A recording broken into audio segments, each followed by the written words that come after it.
దేవుని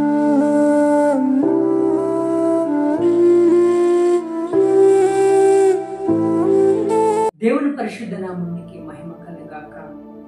ప్రతి ఉదయము సమాధానకరమైన ఆశీర్వాద వాక్యం వీక్షిస్తున్న నా తోటి దైవజనులకు పరిశుద్ధులకు నా హృదయపూర్వక ఆశీర్వాదం. ఎలా ఉన్నారు? బాగున్నారా? మీరు బాగున్నారని నేను కోసం ప్రార్థన చేస్తున్నాను దేవుని సన్నిధిలో.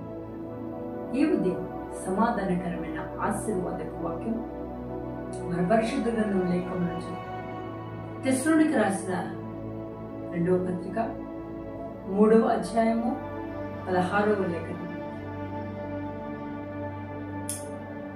సమాధానకర్తకు ప్రభువు తానే ఎల్లప్పుడూ ప్రతి విధము చేతును మీకు సమాధానము అనుగ్రహించును కాక.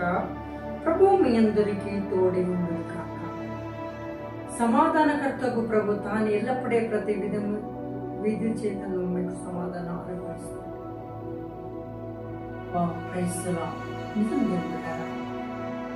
మనకు సమాధానం కలగాలంటే, ప్రతి విధమైన సమాధానం కలగాలంటే కేవలం క్రీస్తునైనా సమాధానం దొరుకుతుంది.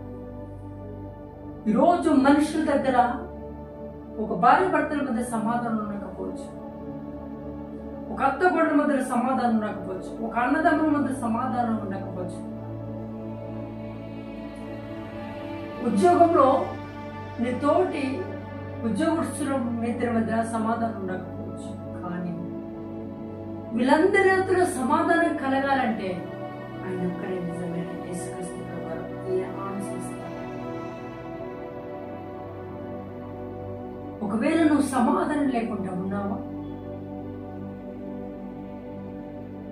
నీకు సమాధానం ఎక్కడ దొరకట్లేదు, ఎక్కడెక్కడో తిరిగావు, ఎక్కడెక్కడో చేసావు, ఏమేమో చేసావు, కానీ సమాధానం నీ మనసుకు అసలు సమాధానం దొరకట్లేదు.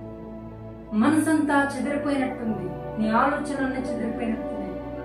ఏమేమో ఆలోచనలు, ఏమేమో తలంపులు, అసలు ఏం చేస్తున్నామో అని అర్థం కాని స్థితి, ఏం మాట్లాడుతున్నానో, ఎటు వెళుతున్నానో, ఏం చేస్తున్నానో అయోమయమైన పరిస్థితిలో సమాధానం లేకుండా ఉన్నావా? ప్రియమా, నా ప్రభు అంటున్నాడు, ఏ విధమైన చేతులను ఆయన సమాధానం లేకుండా ఆయన సమాధానంతో నింపటమైతే కాదు, ఆయన కృప చేతి నింపుతాడు.